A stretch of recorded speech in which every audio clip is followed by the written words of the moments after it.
자, 여러분, 오늘 이제 오후 예배에 있어서 지난번에는 이게 과거를 돌아봤어요. 과거를 돌아보는 것다면 오늘은 이제 미래를 좀 향해서 지표를 볼 건데, 여러분 이제 군대 가면 군대 이 지휘관 회의가 있어요. 회사 가면 이게 사장님을 중심으로 이제 중력 회의라든지 아니면 팀별로 이제 팀장들과 함께 또 회의를 하는 게 있을 거예요. 저 교회도 마찬가지죠. 여러분 이제 수련회나 뭐 또는 단기 선교를 가게 되면 단기 선교팀 우리 어때요? 매일 밤 모여서 뭘 하죠? 하루 일정들을 점검하고 내일은 무엇을 할 것인가를 다시 한번 계획하고 기도회를 뜨겁게 하고 하루를 평가하고 이제 마무리를 하잖아요.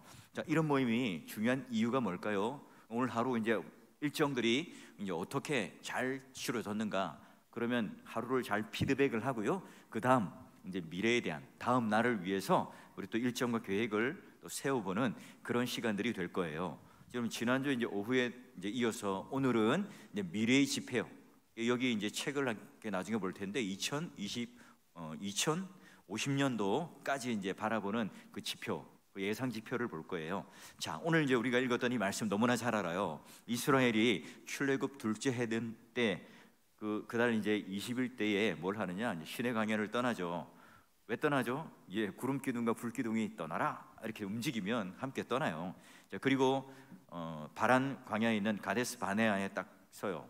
이제 11일 만에 도착을 하고 이제 그 가나안 가까운 접경에서 뭘 하느냐? 12지파 중에 가장 머리가 똑똑하고 이 가나안 토익의 만점자들을 딱 뽑습니다. 그래가지고 12명의 정탐꾼을 각 지파에 수석한 사람들을 뽑아요. 그리고 그들을 가나안 땅으로 정탐을 시키죠. 자, 그런데 이제 그들이 와서 이제 리포터를 할 거 아닙니까? 40일 동안 잘 보고 온 것 보고서를 작성해서 프리젠테이션을 합니다. 그런데 10명이 했던 이 프리젠테이션은 어때요? 와, 그 땅은요 오늘 우리가 들어가면 우리가 밥이 될 거예요. 그들에 비하면, 거인들에 비하면 우리는 메뚜기와 같이 아주 미미한 존재이던데요, 이렇게 보고를 해요. 근데 여호수아와 갈렙은 어떻습니까? 가나안 민족들이 오늘 우리의 밥이에요. 하나님께서 약속하신 그 땅 우리가 이제 선물로 받을 거니까 자, 우리 곧 출발합시다 이렇게 얘기해요. 자, 12명이 같은 목적을 가지고 같은 눈을 가지고 그 땅을 바라봤어요. 그런데 이 왜 보고가 이렇게 다르죠? 2명과 10명, 그리고 이 이스라엘 백성들과 또 이 모세였던 지도자들은 누구를, 어떤 보고를 수용할까요? 예, 2명이 아니라 10명의 보고를 수용해요. 그때도 다수결 때문에 그런가? 아니면 2명보다는 10명이 좀 더 사람이 많으니까 여론에 의해서 쏠린 건가? 하여튼 성경에는 정확하게 설명하고 있지는 않지만 10명의 정탐꾼의 이 보고를 듣습니다. 이걸 수용해요. 모세뿐만 아니라 이스라엘 백성 모두가 다 뭐해요? 낙담이 돼요. 원망과 불평이 생기죠. 첫 번째는 누구에게요? 눈에 보이는 모세에게, 그리고 그 이면에 계신 하나님을 향하여 불평과 원망을 합니다. 하나님 백성다운 걸맞은 반응을 못하죠. 자, 그때 하나님께서는 어떻게 해요? 귀를 막고 참으시는 게 아니에요. 성막에 나타나세요. 이스라엘에 나타나죠. 하나님께서 모세에게 말합니다. 야, 너네들 원망과 불평했지? 나를 불신했지? 내가 지금 이스라엘에 전염병을 줘서 다 없애버리겠다. 이야, 모세가 큰일 났습니다. 그래서 하나님 앞에 엎드려요. 하나님, 그들을 다 멸하지 마세요. 하나님, 저를 봐서 좀 살려주십시오. 제 이름을 차라리 빼는 게 낫겠습니다. 하나님께 간구하죠. 기도해요. 그러자 하나님께서는 그 진노를 거두세요. 다 멸하지 않겠다고 말씀하시고 이 애굽과 이 광야 사이에, 그리고 가나안 사이에 있었던 그런 이 인도함을 따라 그들을 이제 이끌고 가긴 해요. 근데 문제는 뭐죠? 여러분, 이스라엘 백성들이 어떤 사람이에요? 하나님 은혜를 직접 체험한 사람이에요. 자, 애굽의 노예로 살았던 그들이 하나님께서 모세를 통하여 보여주시는 10가지 기억을 직접 체험한 사람이에요. 그리고 홍해를 건너요. 홍해를 건널 뿐만 아니라 자기들을 그렇게 괴롭히던 이 애굽의 군대가 자기들을 쫓아오다가 어디에요? 홍해 물 가운데 완전히 수장되어 버려요. 그리고 그들의 뭐 군사력 또는 뭐 그들에게 있어서의 무기가 있습니까? 이 아말렉 전투와 함께 전혀 상대도 되지 않는데 그들을 통하여 대승을 얻습니다. 그리고 하나님, 목말라요. 죽겠어요 이러면 반석에서 물을 주시고, 하나님 배고파요 이러면 하늘에서 만나를 내려주시고, 하나님 만나가 너무 심심한데요, 질리는데요, 뭐 줘요? 메추라기를 또 주세요. 그리고 하나님께서는 낮에는 구름 기둥으로, 밤에는 불 기둥으로 스위치 변환시켜 주셔서, 오늘날로 치면 여름에는 에어컨, 겨울에는 온풍기, 이것처럼 하나님께서 이스라엘 백성들을 보호하시고 인도하시는 그 놀라운 체험을 직접 지금도 누리고 있는 사람들이 누굽니까? 이스라엘 백성들이에요. 그런데 그들이 불평하면 얼마든지 하나님께서는 불평할 때마다 마치 우리의 모든 것을 어린 아이들이 막 땡깡 부리듯 막 가소연하듯 하면 그때그때 제깍제깍 들어주셨는데, 이번만큼은 달라요. 지금 이스라엘 백성들이 그 백성다운 정체성을 가지는 언어를 하지 못해서 그럴까요? 아니면 이 백성들이 군중 심리에 휙 휘둘려가지고 그들이 지금 이 악평을 하고 또 그들이 믿음이 없는 것 때문에 지금 하나님께서 기분 나빠, 너희들 나를 뭘로 보는 거야? 라고 생각하면서 지금 그렇게 하나님 대응하시는 건가요? 자, 이스라엘 백성들은 하나님의 은혜 속에 살았어요. 은혜 가운데 지금까지 인도함을 받았고 지금도 은혜를 누리며 경험하며 체험하며 살아가는 사람입니다. 그런데 하나님 말씀을 어떻게 해요? 신뢰하지 못합니다. 가나안 땅에 들어가는 것은 뭐예요? 하나님께서 주신 약속의 말씀입니다. 약속의 땅이죠. 하나님의 인도하심에 따라 가면 되는데, 그들은 뭐예요? 눈으로 보고 평가했던 것을 가지고 의구심을 품죠. 의심을 품습니다. 그 의심은 원망으로 변하죠. 지금도 그랬던 것처럼 습관처럼 그들은 원망하는데, 그저 지금 내 생계를 위해서, 하루하루 내가 먹을 것을 위해서, 내가 생존을 위해서 불평하는 게 아니라, 하나님 없네? 하나님 그 약속 우리 못 믿겠는데? 이 근원적인 눈에 보이는 이 모세를 향하여 원망하고 하나님을 지금 원망하는데, 하나님이 뭐예요? 이제 신뢰의 대상이 아니에요. 하나님 못 믿겠는 거예요. 하나님이라는 존재가 과연 우리를 이 가나안 땅에 인도하여서 그 땅을 우리 손에 약속의 땅으로 주실 것인가에 대한 근본적인 의심이 있는 거죠. 지금 그들은 뭐예요? 이 지나온 이 과거가 하나님의 은혜였습니다. 찬양을 불러요. 은혜, 은혜, 모든 것이 다 하나님의 은혜로다. 찬양을 부르긴 하는데, 그걸 누리긴 하는데, 미래를 바라볼 때 뭐예요? 그들의 믿음은 싹둑 잘라집니다. 미래를 바라볼 때 그들의 신뢰와 약속의 말씀에 대해서는 아무것도 없어요. 뭐만 있습니까? 불평, 원망, 비관적인 그런 마음들과 평가들만 있는 거예요. 자, 그러면 하나님께서 그런 10명의 정탐꾼의 프레젠테이션, 보고를 딱 듣고 그들의 원망 소리를 들으시는 하나님께서 어떻게 반응하시는가? 26절, 27절 한번 보세요. 하나님께서 들으시죠. 그리고 나를 원망하는 이 악한 회중에게 내가 어느 때까지 참으랴? 나는 못 참겠는데? 이스라엘 자손이 나를 향하여 원망하는 바, 그 원망하는 말을 내가 다 들었노라. 여러분 그 악플, 여러분을 향한 비난, 여러분을 향한 네거티브한 부정적인 말을 여러분 들으면 기분이 좋아요, 나빠요? 나쁘죠. 당연한 것 아닙니까? 연예인들은 그래서 그것 때문에 여러분 상처받고 너무너무 힘들어하고, 또 그것 때문에 여러분 목숨까지 버리는 그런 결과도 보잖아요. 지금 하나님께서 지금 이 악플을 달고 있는 댓글이 막 쫙 200만 개나 걸리는 거예요. 200만 개나. 자, 이때 하나님께서 격정적으로 말씀하시죠. 이 원망하는 이 악한 회중들에게 내가 어느 때까지 참으리까? 여러분, 우리가 입이 있고 말할 자유가 있지만 우리 아무 말을 해서는 안 되죠. 늘 말하기 전에 세 가지를 생각해야 되겠죠. 지금 내가 하려는 말이 참인가 거짓인가?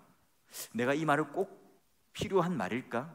마지막으로 이 말이 정말 날카로운 말인가? 친절한 말인가? 이 말이 곧 유익이 될 말인가? 공동체에 해가 될 말인가? 자, 이걸 3번 정도 생각하고 또 그것을 보고 말을 해야 되는 거예요. 자, 그러면 단순하게 우리가 말을 하는 것, 웅변하는 것은 은이고 침묵은 금이다, 우리는 그냥 입을 딱 닫고 살아야 된다, 그런 말이 아니겠죠. 하나님께서 지금 이 땅을 뭐예요? 천지 만물을 말씀으로 창조하신 분입니다. 말씀의 종교, 계시의 종교가 바로 기독교예요. 그러면 그 말씀, 말에 대한 소중함과 능력을 믿고 살아가는 우리들인데 하나님께서 어떻게 해요? 그 하나님께서 말씀하신 대로 순종하며 그것을 성취하며 이루며 누리며 살아가는 사람들이 신자예요. 그리스도인이에요. 자, 그러면 이 대표적인 예가 누굽니까? 여호수아 갈렙 아닙니까? 12정탐꾼 중에 10명과 다른 언어, 다른 말, 다른 생각, 미래를 향하여 똑같이 가나안 땅을 받고 또 그 모든 상황을 살폈지만 그 약속의 땅이 얼마나 내가 큰 은혜를 경험할 땅인가? 그런 비전과 마음과 약속을 붙들었느냐?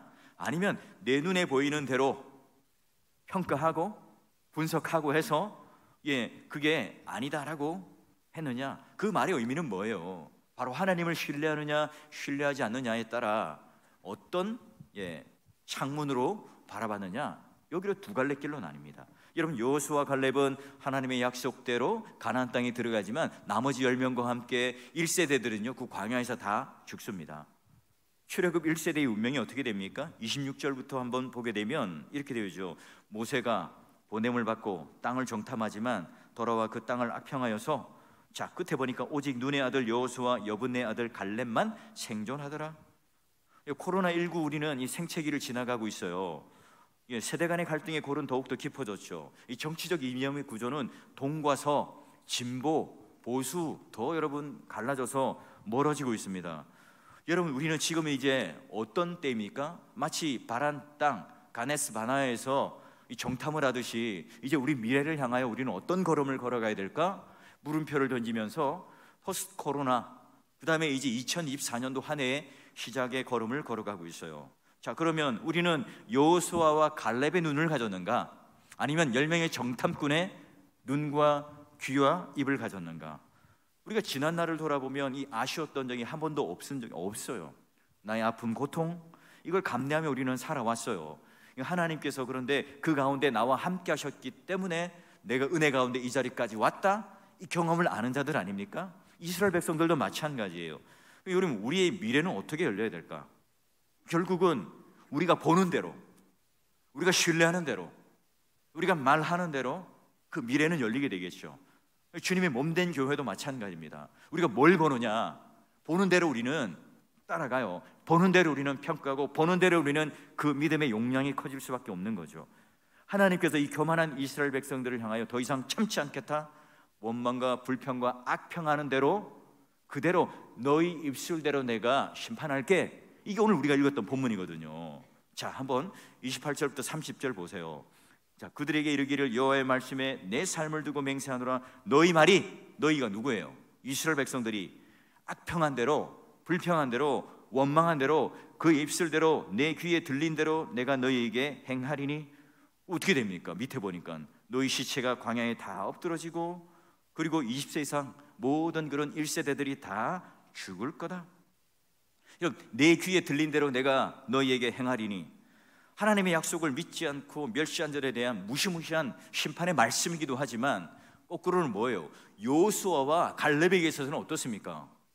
그 말씀대로 내 귀에 들린 대로 행하리니, 그들은요 하나님 약속을 믿고 그 미래를 향한 하나님 말씀을 신뢰하고 걸어갔기 때문에 가나안 땅에 들어가고, 그들은 지금 하나님 명령에 따라 약속의 성취를 이루게 됩니다. 그러나 그걸 믿지 않았던 나머지 10명과 그리고 나머지 1세대 이스라엘 백성들은 광야에서 시체로 엎드려져요.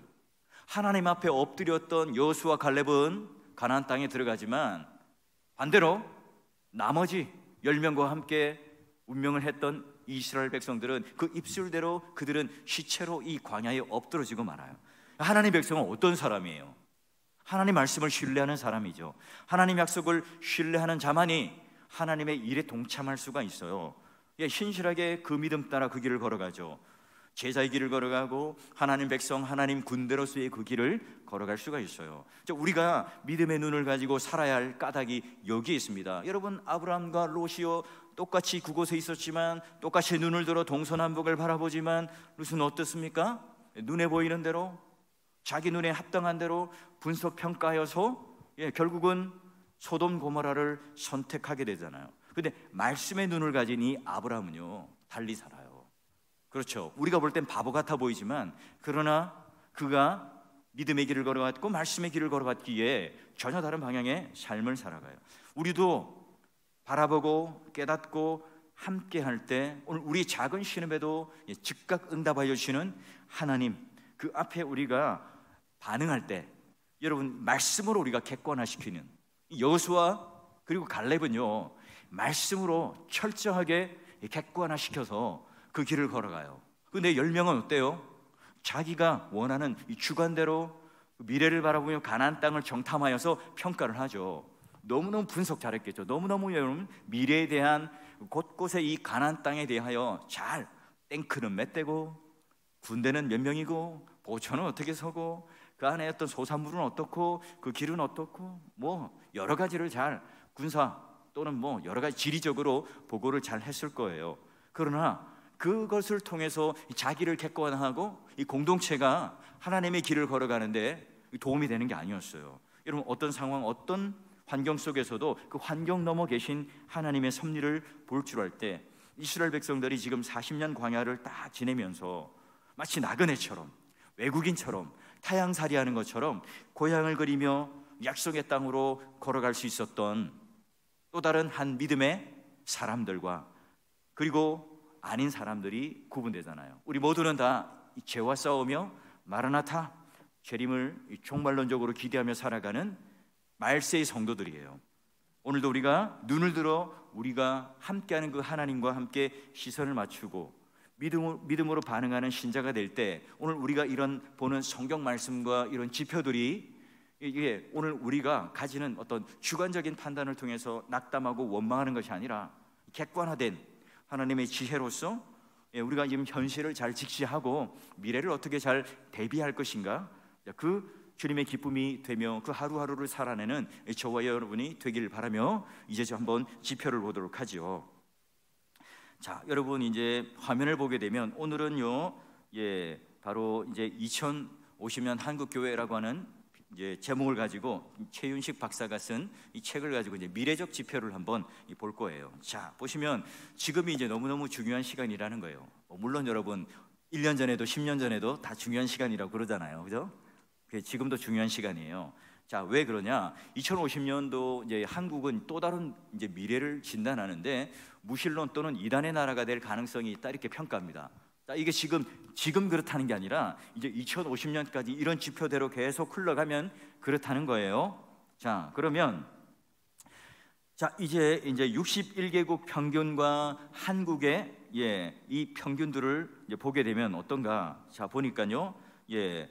이 신이 존재하느냐 존재하지 않느냐에 따라서 다른데요. 보니까 한국과 61개국의 이 평균들을 살펴보니까 신이 존재하지 않는다. 61개국 평균은요 바로 72%나 그렇게 대답을 한대요. 우리도 41% 정도가 신이 존재한다. 그러니까 여전히 종교성은 우리가 이제 아주 지금 이제 다른 나라에 비하면 낮은 편이에요.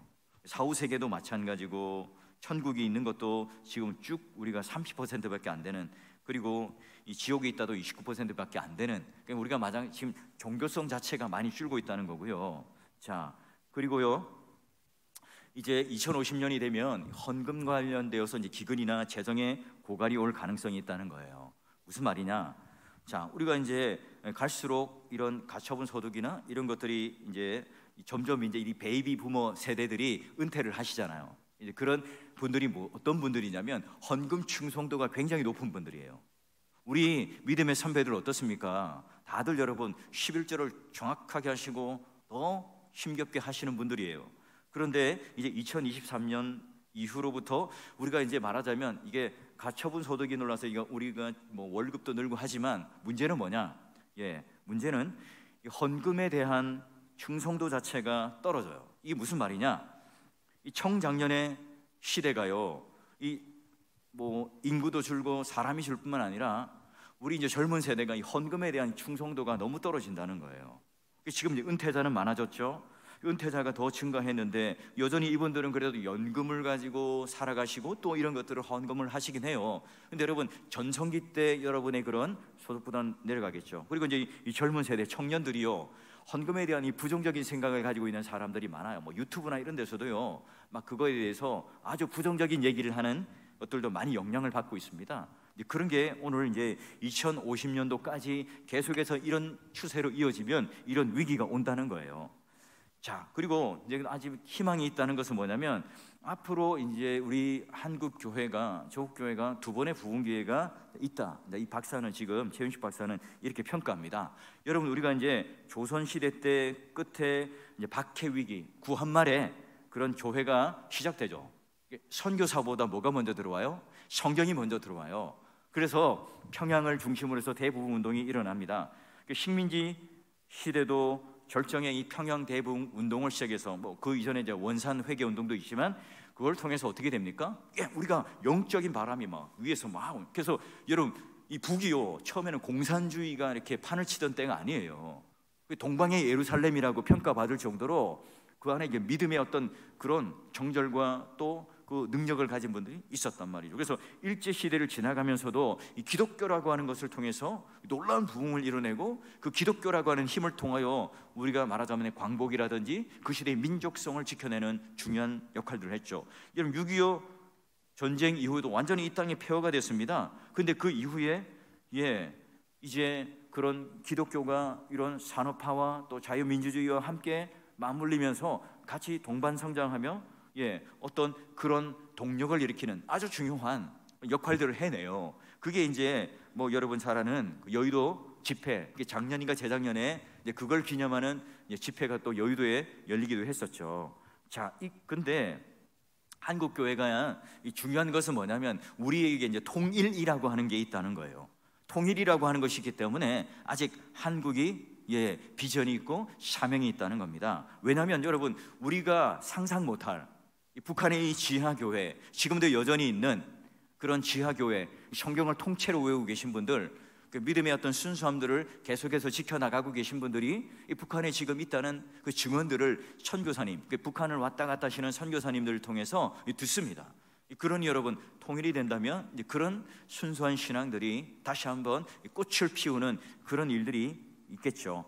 그리고 한국이 이제 이제 4부흥기도 이제 우리가 이 코로나 이후에 다시 한번 우리가 이제 각성하게 되고, 또 우리가 이제 갈수록 이 성장 위주의, 건물 위주의 이런 것들을 이제 한번 코로나19를 통해서 떨어내고 필터링을 하고 이제 새롭게 한번 이제 우리가 사람을 중심으로, 한 영혼을 중심으로, 본질을 중심으로 생각하는 그런 변혁기를 가지게 된다면 우리가 보았던 2050년 그 부정적인 지표로 가지 않는다는 거예요.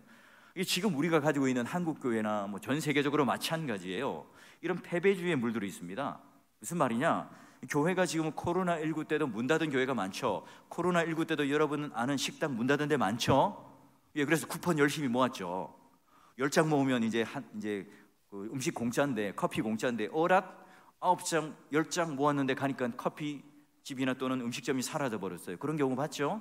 코로나19를 견디지 못하고 사라졌듯이 소멸하는 교회도 많았다는 거예요. 그래서 여러분 중요한 것, 오늘 이제 뭐 작아서 잘 보이진 않겠지만 오늘 우리가 읽었던 것처럼 너희 말이 내 귀에 들린 대로 내가 너희에게 행하리니, 이게 너무너무 중요합니다. 우리가 보는 것도 중요하지만 우리 입술로 무엇을 고백할 것인가가 더 중요해요. 그게 누구의 귀에 들린다고요? 내 귀에 들리고 그것이 오늘 내가 행한 대로, 너 귀에 들린 대로 행하리라. 이게 하나님의 약속이니까요. 자, 하나님께서는 묻죠. 내가 여호와의 손이 짧으냐? 그렇지 않잖아요. 우리가 한국교회가 이 패배주의를 말할 것이 아니라 다시 여러분이가 본질로 돌아가고 회개하고 한 영혼에 대하여 집중하고 또한 그 영혼에 대하여 살려내는 이 생명에 대한 놀라운 열정을 회복하게 되면 이 지표들을 가지 않는 거예요. 하나님께 칭찬받는 이 사역, 이 대부흥기에 우리가 지혜롭게 대체하고 또한 우리가 함께 할 수 있는 방법은 무엇인가? 자, 보시면 하나님의 통치 방법 중에 우리가 뭐 충성, 순결, 지혜를 통해서 이 본질들을 다시 한번 붙잡아야 되고요. 이 지혜라고 하는 것들도 지금 우리가 가지고 있는 여러 가지 이 지표들과 이 본질들을 제대로 잡을 때 건강한 교회로 한 걸음씩 걸어갈 수 있어요. 자, 그러면 우리가 또 다시 이제 한국에 보면 이게 출산율, 2018년도 이제 기준 출산율을 보게 되면 보시면 2.0명이 초과되는 곳 여기 있어요, 없어요? 보니까 강원도, 그리고 여기 대전 밑에 뭐 아마 이게 이 동네가 뭐 구미위나 이렇게 뭐 영동이나 이렇게 될 것 같고요. 이게 뭐 세종시가 될 것 같고요. 또 이게 전라도 보니까 애를 많이 낳습니다. 예, 아이를 많이 낳아요. 예, 또 이렇게 보니까 이 철책 근처에 또 애를 많이 낳습니다. 2.0명 초과하는데 우리 지금 대구 보니까 헐빈하죠. 색깔이 헐빈해요. 예, 큰일 났어요 지금. 예, 우리 자녀들 빨리 결혼도 시키고 어떻게 해야 돼요? 예, 그들을 이제 빨리 결혼시켜야 되는데 지금 이 대구 쪽이 이런 상황인 거예요. 예, 근데 지금 뭐 제주도도 지금 보니까 뭐 그래도 1명 내지 이게 평균은 넘는 것 같아요. 자, 그러면 지금 뭐냐? 우리가 이제 이 교인들 한번 보세요. 교인들, 우리 이제 어르신들도 보면 1인 가구들이 많죠. 젊은 여러분 30, 40대도 지금 독립해서 사는 1인 가구가 많이 있습니다. 예, 그럼 교회 안에 그 1인 가구가 얼마나 될까? 적지 않은 거예요. 그러면 여러분 이 교인들 안에도 1인 가구가 많다는 증거가 되겠죠. 그러면 우리가 이제 1인 가구들을 어떻게 우리가 보살피고 이 교회 안에 함께 케어할 것인가? 이것도 중요한 사역적인 하나의 우리의 과제고 숙제인 거예요. 그리고 또 우리가 이 젊은이들이 아이를 낳고 출산하는 것, 뭐 국가에서도 이렇게 많은 돈을 주고 챙겨주지만 교회도 지금 어떻게 그럼 지혜를 가지고 그들을 케어할 것인가? 이게 너무너무 중요한 거예요. 자, 그러면 우리가 1인 가구가 많은데 저는 고민이에요. 올달 자녀에 대한 설교, 부부에 대한 설교, 부모님 효도에 대한 설교, 물론 1인 가구는 부모님은 있겠죠. 그런 가정에 대한 설교를 할 때 그럼 1인 가구들은 소외되잖아요. 이거 어떻게 해야 되죠? 그런 고민이 드는 거예요. 그리고 1인 가구는 식당 가도 뭐예요? 혼밥을 해야 됩니다. 여러분 식당 가보면 여기 뼈다귀 해장국, 청진동 이런 데 가도 1인 식탁을 하는 데도 있고 그렇고, 근데 여러분 다른 데 맛집에 가면 혼밥하면요 쫓아내요. 적어도 2인 이상 와서 2인 이상 꼭 맛있는 거 시키려면 2명 이상 시켜야 돼. 1인 가구 가면 소외받는 거예요. 배달할 때도 이제 좀 맛있는 거 시키려면 2인분을 시켜야 되잖아요. 그것 때문에 결혼할 수는 없잖아요. 그것 때문에 여자친구를 사귈 수도 없고 어떻게 해요? 1인 가구들이 지금 이제 그런 홀로 지금 젊은이들 또 우리 어르신들도 있잖아요. 그게 지금 이제 어떻게 이 교회가 1인 가구들을 향해서 케어할 것인가? 그분들이 지금 청년부에 끼기도 힘들고 그렇다고 이제 결혼하여 자녀를 가지고 있는 또 40대, 30대 이런 분들과 또 어울리는 것들도 쉽지 않아요. 어디로 가겠어요? 어디로? 저기 대형 교회에 기둥 뒤에 숨어서 결혼해라, 장가 가라, 시집 가라 말하지 않는 곳, 나를 간섭하지 않는 곳, 나를 모르는 그곳에 가서 지금 이제 숨는 거예요. 그러니 그곳이 이제 우리의 믿음 때문이 아니라 이런 그 압박감 때문에 이동을 하고 있기도 하는 거예요. 그렇다고 우리는 기둥을 많이 만들어야 돼요. 교회가 기둥 2개가 있지만 숨을 수도 없잖아요. 예, 이게 지금 우리 한국교회 1인 가구가 증가한 현실 가운데 그러면 기독교인 대비 1인 가구도 증가해 있는 거예요. 우리 어떻게 할 거죠? 어떻게 고민해야 됩니까? 그들 어떻게 우리는 생각하고 또 케어를 해야 됩니까? 혼자 뭐 씩씩하게 교회 다니면 되지, 하나님 은혜 받고 그냥 교회 다니면 되지, 쉽습니까 여러분? 이게 이제 우리의 고민인 거예요. 자, 그래서 여러분 남성 1인 가구도 그렇고 여성 1인 가구도 그래요. 예, 보니까 20대, 30대, 40대 다 보니까 경제적인 것, 외로움. 근데 여러분 여성들은 다 보니까 달라요. 다 경제 때문에 여성들이 능력이 있는 거예요. 나 이제 뭐 돈 벌고 돈 번 대로 시집살이 하지 말고 그냥 내가 돈 번 대로 여행도 가고, 이 경산에 커피숍도 많이 생겼으니까 어딜 가요? 커피집 투어도 하고, 예, 뭐 친구들과 함께 개를 해서 또 맛있는 음식도 여행도 가기도 하고 그렇죠. 근데 이제 보니까 이 남성들은 외로움을 하여튼 많이 타요. 외로움을 많이 타요. 근데 이게 보니까 여성들은 경제 아니면 건강이야. 예, 달라, 생각이 달라요. 이 지표가 다르다고요. 지금 이제 우리가 교회 안에 1인 가구도 생각이 다르다니까요. 그러니까 우리 교회 안에 30, 40대 총각들이 있잖아요. 지금 이제 오후 예배를 잘 보이진 않지만 다행히 그분들은 뭐해요? 외로워요. 예, 얼굴에 뭐라고 써 있어요? 외로움. 우리 여성들은 뭐예요? 돈을 벌고 있지만 경제, 예, 20대부터 50대까지 경제 그렇게 되어 있어요. 어떻게 그러면 그분들을 그 타겟팅해서 그러면 해야 될 건가 고민해야 됩니다. 그리고 이제 우리가 아직 희망이 있다는 것은 주일학교가 희망이 있다는 거예요. 출산율이 줄어드는데요. 예, 물론 출산율은 줄어듭니다. 이렇게 이제 계속 꺾이고 이제 내려가고 있는 것처럼 보이죠. 그러나 이제 중요한 것은 뭐냐? 종교화 비율, 다른 종교에 비해서 연동을 해보면 10명 중에 기독교인이 5명이라면 예, 불교는 뭐 한두 명, 가톨릭은 한두 명 이런 식으로 그 비율 자체는 인구가 줄어들었지만 그런 기독교화 비율 자체가 이제 그 역전되지는 않았다는 거예요. 그런데 희망이 있는 거죠. 자, 그러면 연령대도 보면 이제 여러분 중요한 건 0세부터 지금 30세까지가 어때요? 타 종교보다 아직은 높아요. 비율이 높다고요. 예, 다 같이 이제 인구는 줄었지만 그 줄은 인구 속에서 이 기독교 비율은 높다는 거예요. 그러니까 희망이 있는 거죠. 예, 같이 연동되어서 가니까. 자, 그리고 복음화율 상승률도 기독교가 훨씬 더 높게 지금 작용하면서 가요. 그러니까 이 기독교가 왜 그랬냐? 코로나19 때 여러분 불교나 뭐 다른 종교는 줌이라든지 뭐 인터넷 유튜브 동영상 이런 걸 가지고 잘 활용 못했지만 그나마 기독교는 뭐예요? 이런 것들을 활용을 잘해서 사람들과의 관계를 맺고 또 했던 거예요. 그리고 나름대로 여러분 아무것도 안 한 게 아니라 몸부림쳤던 거예요. 그러니까 그런 비율들이 아직 떨어지지는 않았다. 그래서 아직도 희망이 또 있다는 것은 데이터를 보면 성도가 그렇습니다. 그래서 코로나19 이후에도 보면 또 우리 그 기독교인들이 막 필사도 했고요, 성경도 막 읽었고요, 그때 막 통독도 하고 이런 분들이 많았어요. 불교는 이제 그런 걸 안 하죠. 그래서 그런 경전을 읽는다든지 이런 것과는 달리 기독교인들이 오히려 이 현장 예배에 오고 구역 예배를 하고 소그룹 모임을 못하는 대신에 각자가 성경 필사라든지 아니면 드라마 바이블이라든지 이런 걸 읽으면서 그 시간을 지내온 거예요. 자, 그래서 보시면은 이 20대와 30대가 지금 현재 이제 현저하게 기독교가 많이 지금 위축되고 있어요. 위축되긴 했어요. 연령대별로.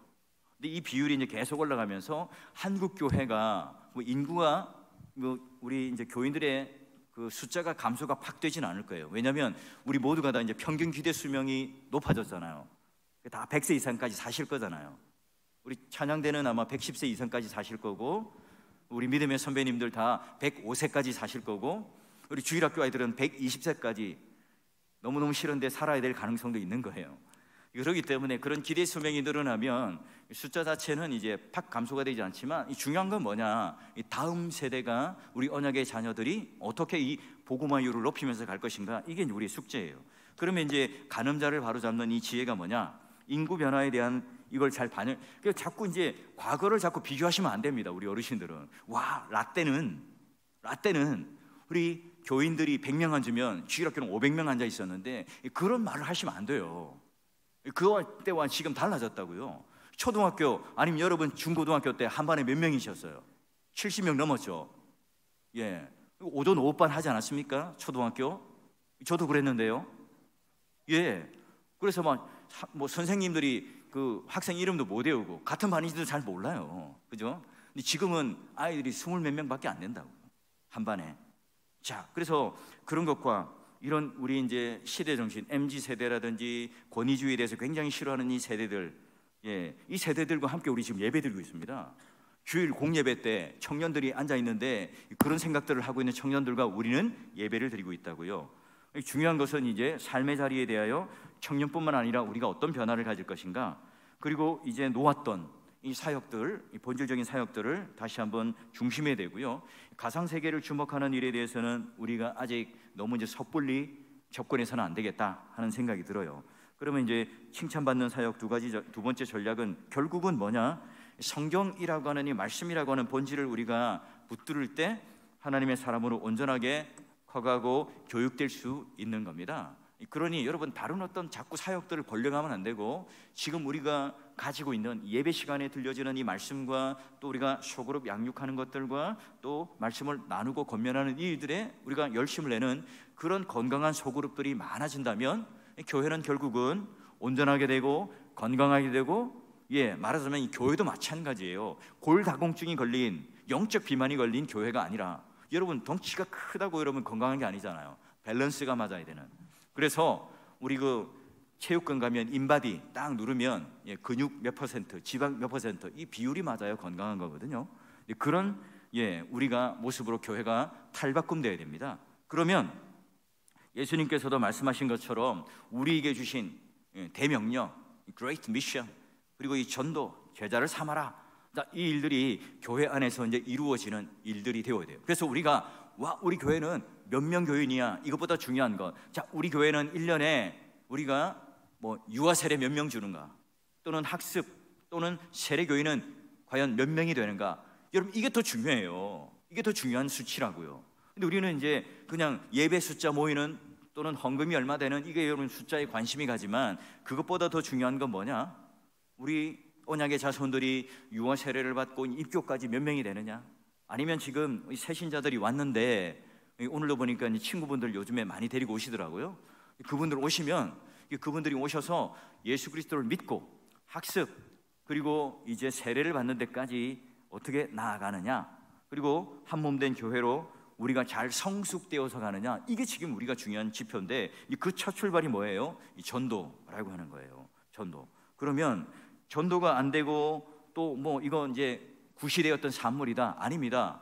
성경이 그러면 구시대의 산물입니까? 성경은 여전히 우리에게 선교를 하고 전도를 하라고 하잖아요. 말하자면 그 시대와 어떤 시대적인 어떤 뭐 변화들이 있을 뿐이지, 그 환경적인 변화와 함께 어떻게 해야 되나 방법론적인 문제가 있을 뿐이지 그 본질적인 것은 바뀌지 않잖아요. 그러면 이제 지금 우리가 틀어졌던 이 가늠자를 어떻게 맞출 것인가가 중요한 거예요. 그래서 여러분 전도라고 하는 것은 결국 뭡니까?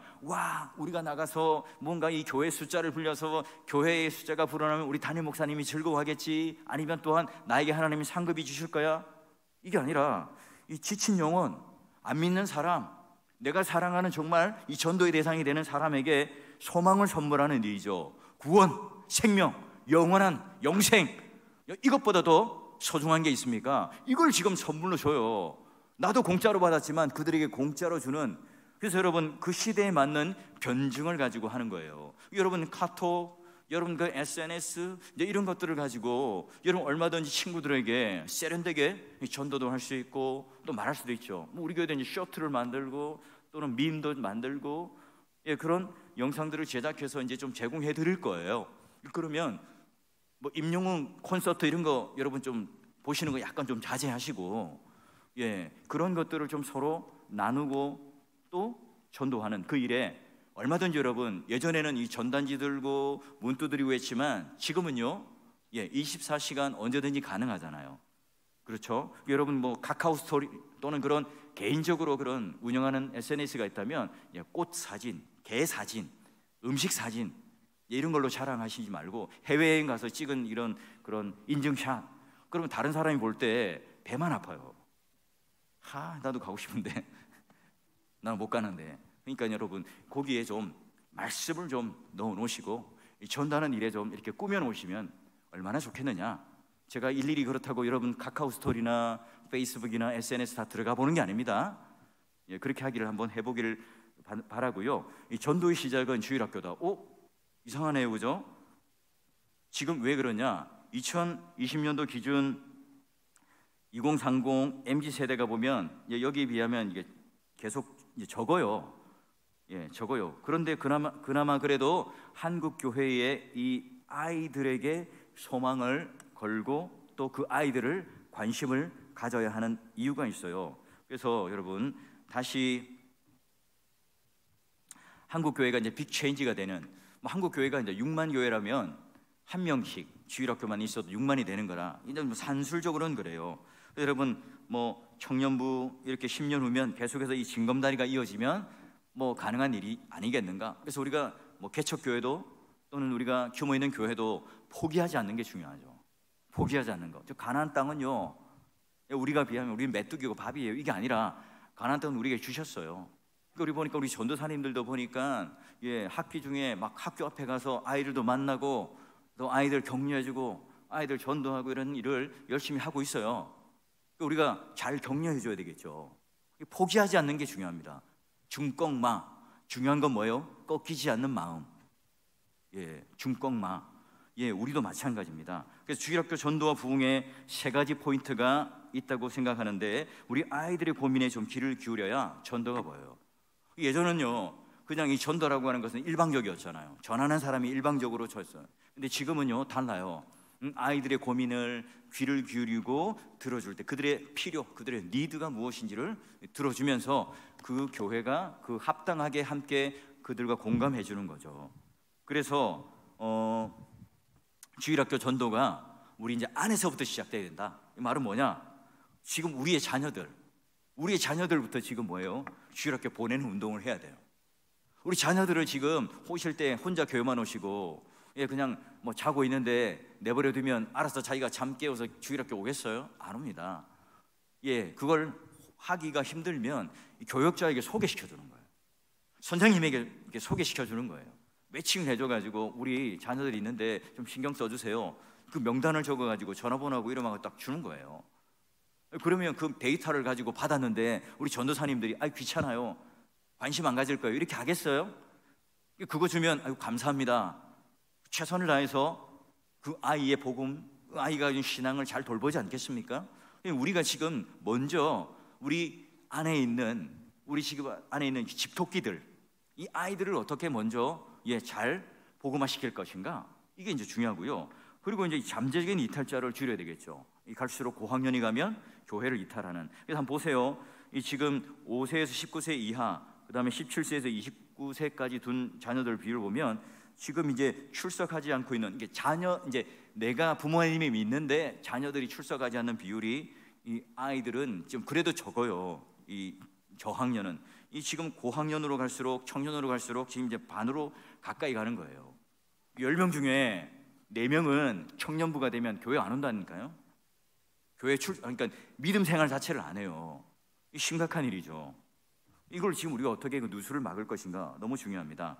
그리고 이런 연령대 이 비율이 어떻게 되는가. 근데 여러분 보니까 이 전북이 복음화가 최고 높고요. 저는 부산인 줄 알았는데 제주도가 복음화가 최저고요. 경북 보니까 종교심이 매우 낮습니다. 근데 대구는 보니까 종교심이 매우 높아요.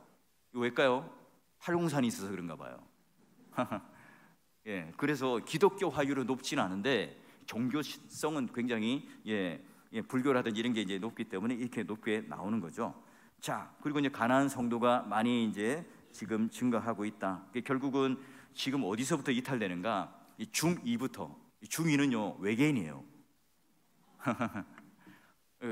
그래서 강사들이 제일 싫어하는 게 이제 중2들이라고 그래요.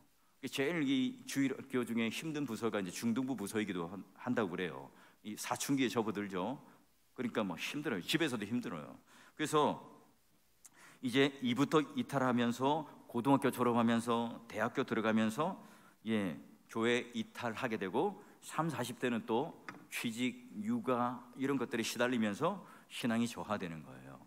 여성들은 출산, 남성들은 이렇게 진급하는 어떤 스트레스 이런 것 때문에 그래요. 여러분, 그래서 우리가 필요한 처방을 하게 되면 돌아오게 되는데, 지금 우리가 이제 이와 같이 이 어른들부터 주일학교에 이르기까지, 그래서 필요한 처방들을 위해서는 관점들을 새롭게 하는 게 중요하고요. 시간이 없으니까 청소년과 젊은이 이탈을 막으려면 이 시대에 맞는 이 복음적 변증이 필요합니다. 옛날처럼 그냥 사형리 가지고 그냥 밀어붙이고 옛날처럼 그냥 그렇게 하는 것이 아니라 이 주일학교 현장 속에 매번 이 복음의 변증을 들려주는. 그래서 여러분, 이 하나 바이블이 2년 동안 굉장히 중요합니다. 이 교리, 핵심적인 교리가 우리 주일학교들을 통해서 가르쳐지거든요. 어른들도 관심을 가지시고 한번 보세요. 그래서 이 주일학교 2년, 이게 빅 체인지가 되는 코로나19 이후에 이 2년 안에 내세, 현실, 천국 이런 단어들과 가상세계, 사이버세계, 메타버스 이런 것과 이제 싸우는 격돌하는 2년이 될 거예요. 저는 그래서 이 총회 공과가 교리 중심으로 나가는 것에 대해서 우리 교회가 함께 열심히 해서 이 가상세계와 그런 것들과 싸워 이겨야 되는 거죠. 그래서 청소년과 젊은이 이탈을 막으려면 그 살아있는 성구 사전이었던 그 조사처럼, 윤성근이라는 조사처럼 우리가 이런 말씀의 영향력을 가지게 되기를 바라고요. 중요한 건 이제 어른 세대도 중요하잖아요. 여기 이제 고령화 비율을 보니까 예, 이 대구도 그렇고 대구 밑에 또 경상북도 이쪽 보니까 다 고령화율이 굉장히 높습니다. 예, 초과해요. 자, 그리고 그러면 이제 우리가 65세 이상은요 전도의 황금밭이 되는 거예요, 그죠? 그럼 여러분 우리 경로당이나 이런데 노인정 이런데 돌아다니면서 마실 다니시는 분이 있잖아요. 거기 가서 이제 우리도 이 전도하는 어떤 황금밭으로 이 전도의 전략을 우리가 함께 이제 전도대가 이 전략을 짜서 또 방문해야 되겠죠. 예, 지금 이게 그 인구적 추세를 통해서 그래요. 그래서 초고령화 시대에 새로운 전도 대상자로 중장년층, 자, 그 이상의 사람들을 봐야 되겠고요. 결국은 계속해서 이제 50세 이상 층이 계속 기독교화 비율이 높아져가는 그런 실제적인 데이터로 이제 볼 때에 그분들이 아직 여전히 예수를 믿어야 대한 연령대이다 하는 것을 볼 수 있어요. 그래서 50대에서 70대 사이가 점점 아까 말한 것처럼 수명이 늘어나기도 하고 또 전도의 대상이 되기도 그래요. 새로운 인생을 찾는 50대에서 70대.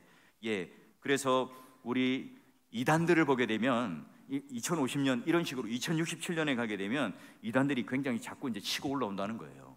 우리는 자꾸 이제 감소하게 되고 이런 식으로 이제 우리 어르신들을 그냥 교회 오신 분들만 놔두고 어르신들은 이제 전도의 대상이 아니라고 생각하면 그런 식의 이 그래프가 그려져요. 그러니까 어린 아이들도 전도의 대상이고 65세 이상 되는 우리 어르신들도 전도의 대상이고 함께 이런 복음화 율에 동참해야 될 분이시다 하는 거죠.